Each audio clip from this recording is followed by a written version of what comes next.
Well, for more on this topic, I spoke with Nikolai Ostapenko. He's an associate professor at the University of the District of Columbia.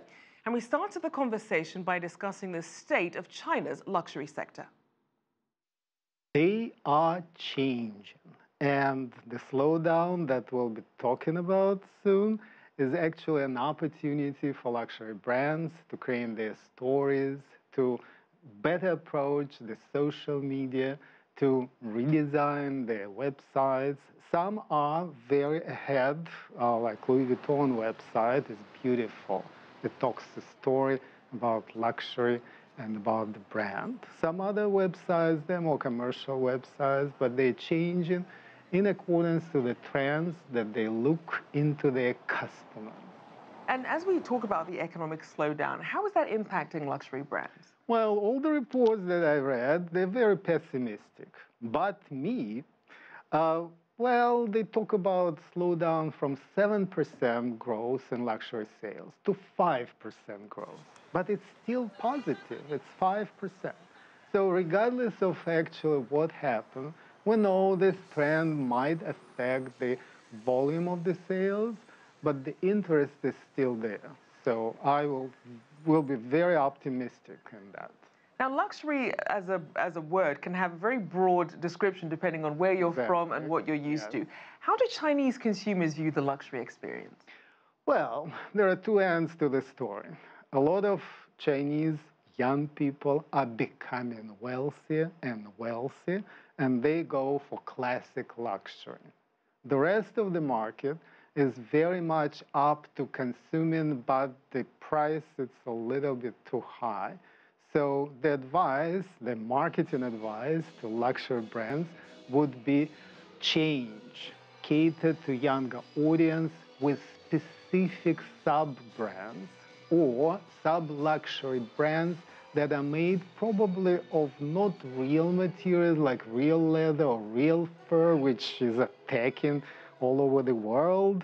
Go to some composite materials, environmentally friendly materials that will cut the price and the brand will do the magic. So it seems like you're saying they should really kind of cater to, you still have that brand recognition, but perhaps a less expensive option so that people still can tie themselves with that lifestyle without having to pay such a huge price. That's exactly what I'm saying. And luxury brands are kind of struggling with this because it contradicts the idea of luxury. But the sales obviously show that you have to do this.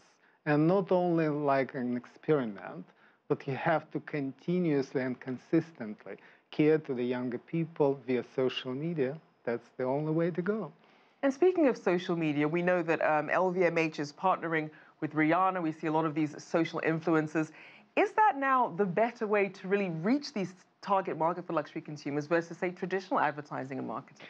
Well, traditional advertising and marketing does not exist because it changes every single day. Yes, Rihanna is hot. Yes, Rihanna is beautiful. We need Rihanna.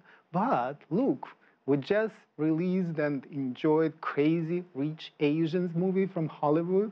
This movie put in the forefront a lot of Chinese movie stars. So why don't they use Asian characters for advertising and partnership and endorsement? We need brand ambassadors also among the younger people. So they will support the brand and they will put the feedback on their social posts, Facebook, Instagram, many others, Weibo, and other local Chinese. WeChat, I actually use WeChat. I do too. I was in China recently, and I was looking at a lot of the luxury brands, but you also have a lot of these domestic luxury brands. How are they kind of competing for market share?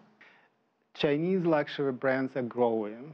They present very sufficient part of the purchasing power of local Chinese population.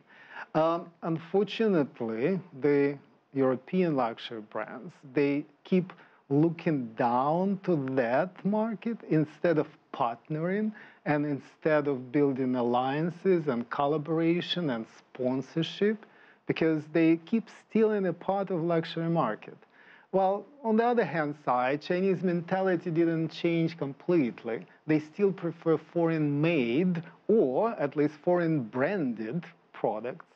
So sooner or later, I see that Chinese luxury brands will go internationally and will create a very strong competition for European luxury brands, while European luxury brands are doing very little in China to control them and to build the alliances and bridges between foreign, European, American, and Chinese luxury.